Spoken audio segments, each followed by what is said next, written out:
이제 막 사회에 발을 내디딘 한 친구가 내게 문자로 물었다. 어떻게 해야 빨리 내 이름을 알리고 돈을 많이 벌 수 있을까? 진실을 듣고 싶어? 아니면 거짓말이 듣고 싶어? 당연히 진실이지.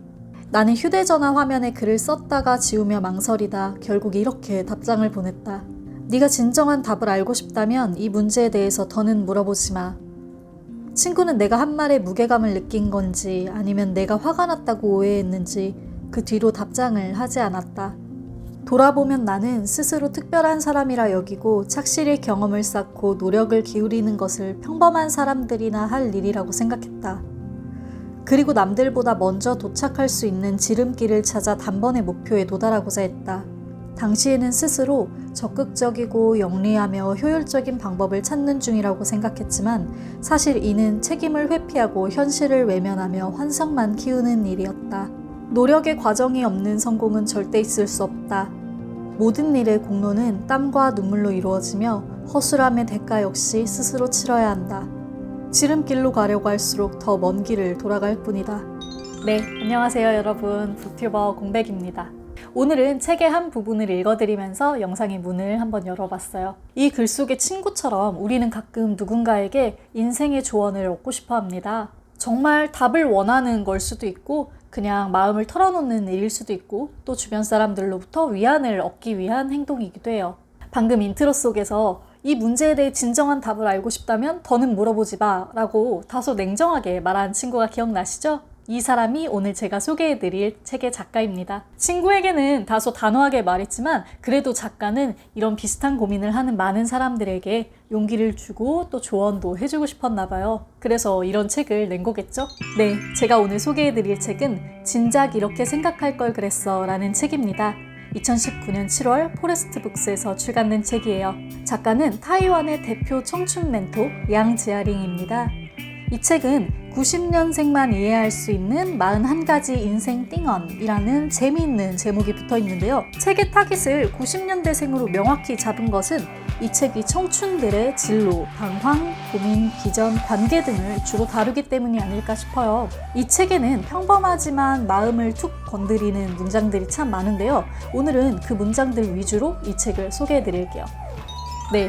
90년생만 이해할 수 있는 41가지 인생 띵언이라고 하는데 저는 요 90년생이라는 타겟에서 살짝 벗어나 버렸지만 그래도 아주 공감 가는 부분이 많은 책이었어요. 그러니까 90년생이 아니시더라도 이 책과 영상을 함께 즐겨주시면 좋을 것 같아요. 앞서 말씀드린 대로 이 책은 대체적으로 평범한 멘토링 서적입니다. 그런데 이렇게 순간순간 마음에 툭 떨어지는 그런 단비 같은 문장이 굉장히 많았어요. 자, 제 마음을 흔들었던 부분들을 여러분께 공유해 드릴게요. 한 아이가 있습니다. 이 아이는 건축 예술을 공부하고 싶어 하지만 부모님이 극심하게 반대를 합니다. 이유인 즉슨 건축 일이 너무나 힘들고 고되다는 건데요. 부모님은 이렇게 이야기해요. 우리 아이를 굳이 그런 직업을 갖게 해서 너무 힘들게 만들고 싶지 않다고 말이죠. 이에 양지아링은 이렇게 이야기합니다. 고생과 고통의 차이는 주변 사람이 평가하는 게 아닙니다. 스스로 원하는 것을 하는가 아닌가에 있죠. 만약 단순히 고생스러운 거라면 나는 지금의 시련은 더 나은 결과를 얻기 위함이며 고난을 극복한 뒤에는 열매를 맺을 수 있으리라고 믿는다. 하지만 만약 고통스러운 거라면 더 많은 보상이 주어진다고 해도 나 자신을 위해 가감히 포기한다. 고생은 연습과 경험을 거듭하면 덜 수 있다. 하지만 고통은 그렇지 않다. 잘못된 결정을 유지한 채 자신을 단련하면 단련할수록 더 절망스러워질 뿐이다. 저는 이 부분을 읽고 지금 제가 느끼는 고단함이 고생인가 고통인가를 처음으로 좀 생각해 보게 됐어요. 최근에 이런저런 일들 때문에 굉장히 고민도 많고 좀 힘들었었는데 이렇게 고생과 고통을 나눠서 생각해 보는 것만으로도 굉장히 많이 도움이 되더라고요. 여러분의 고단함은 어떤 종류인가요? 고생인가요? 고통인가요? 요즘 우리는 팩트 폭행이라는 말 참 자주 쓰잖아요. 그만큼 직설적으로 말하는 것은 때로 우리를 아프게 하고는 합니다. 그렇지만 이 아픈 진실도 꼭 필요할 때가 있긴 하죠. 그런데 문제는 팩폭을 가할 때 팩트는 쏙 빼고 폭행만 가하는 사람이 있다는 겁니다. 즉 진실과 진심은 쏙 빼고 상처만 주는 사람들이 있다는 거죠. 진실로 가장된 위협, 충고와 조언으로 과장된 비난. 우리는 이것들로부터 자신을 지켜낼 줄 알아야 합니다. 상대의 무조건적인 비난을 정말 진실로 받아들여서 자기 자신을 괴롭히지 말아야겠죠. 양지아링은 이 책에서 이렇게 이야기합니다. 당신 주변에 남의 기분을 고려하지 않고 말하는 사람이 있다면 그가 내뱉는 상처 주는 말에 솔직한 것뿐이라고 변호해주지 말기를 바란다. 당신의 가치는 당신이 결정하는 것이다. 당신이 그의 행동을 심각하게 여기지 않을수록 자신을 계속 그렇게 대해도 된다고 허락해주는 것과 같다. 그렇다면 이제 어떻게 해야 할까? 상대가 말로 당신을 화나게 하면 그의 말 속에 숨겨진 의미를 찾아내려고 애쓰지 말고 보다 직접적으로 진짜 하고 싶은 말이 뭡니까? 라고 대꾸해주면 된다. 굳이 서로 힘겨루기를 하지 않아도 상대는 당신의 이런 물음에 말문이 막힐 것이다. 자기 자신을 무시하면 남도 당신을 무시하고 자신을 존중하면 남도 당신을 존중한다 라는 옛말이 있다. 우리는 끊임없이 자기 자신을 지키고 상처받지 않도록 노력해야 한다.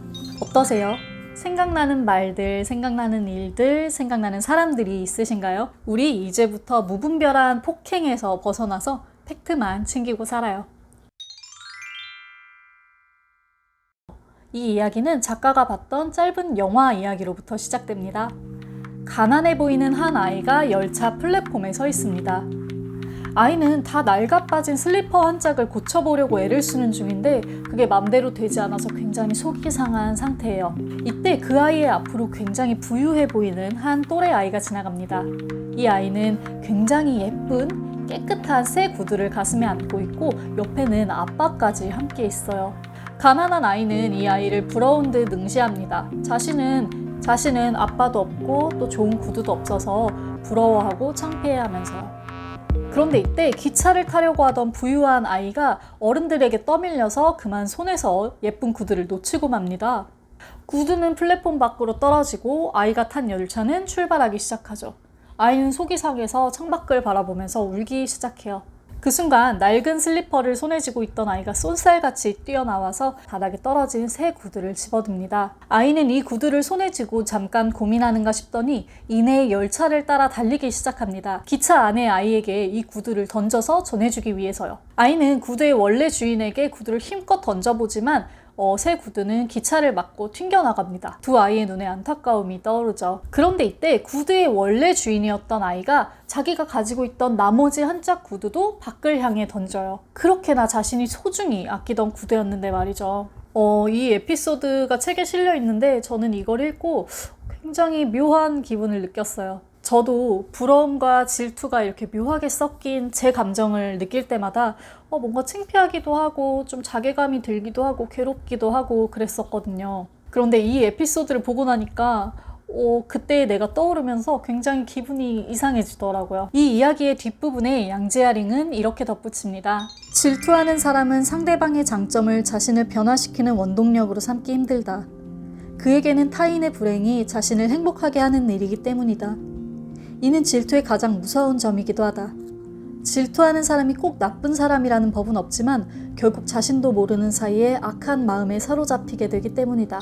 질투를 선택할지 말지 그 자유는 항상 저에게 있겠죠. 제 속에서 질투심이 이렇게 스물스물 올라올 때마다 이 이야기를 한번 떠올려 봐야 될 것 같아요. 네, 오늘은 진작 이렇게 생각할 걸 그랬어 라는 책을 소개해드렸습니다. 이 책 중에서 저의 마음을 유난히 흔들었던 에피소드들을 함께 공유해봤는데 어떠셨나요? 이 책은 중국과 타이완의 청춘들에게 굉장히 큰 반응을 얻었던 책인데요. 한국인인 제가 봐도 너무 공감되는 부분이 많고 좋았어요. 역시 인생의 문제들은 나라나 연령에 상관없이 비슷비슷한가 봐요.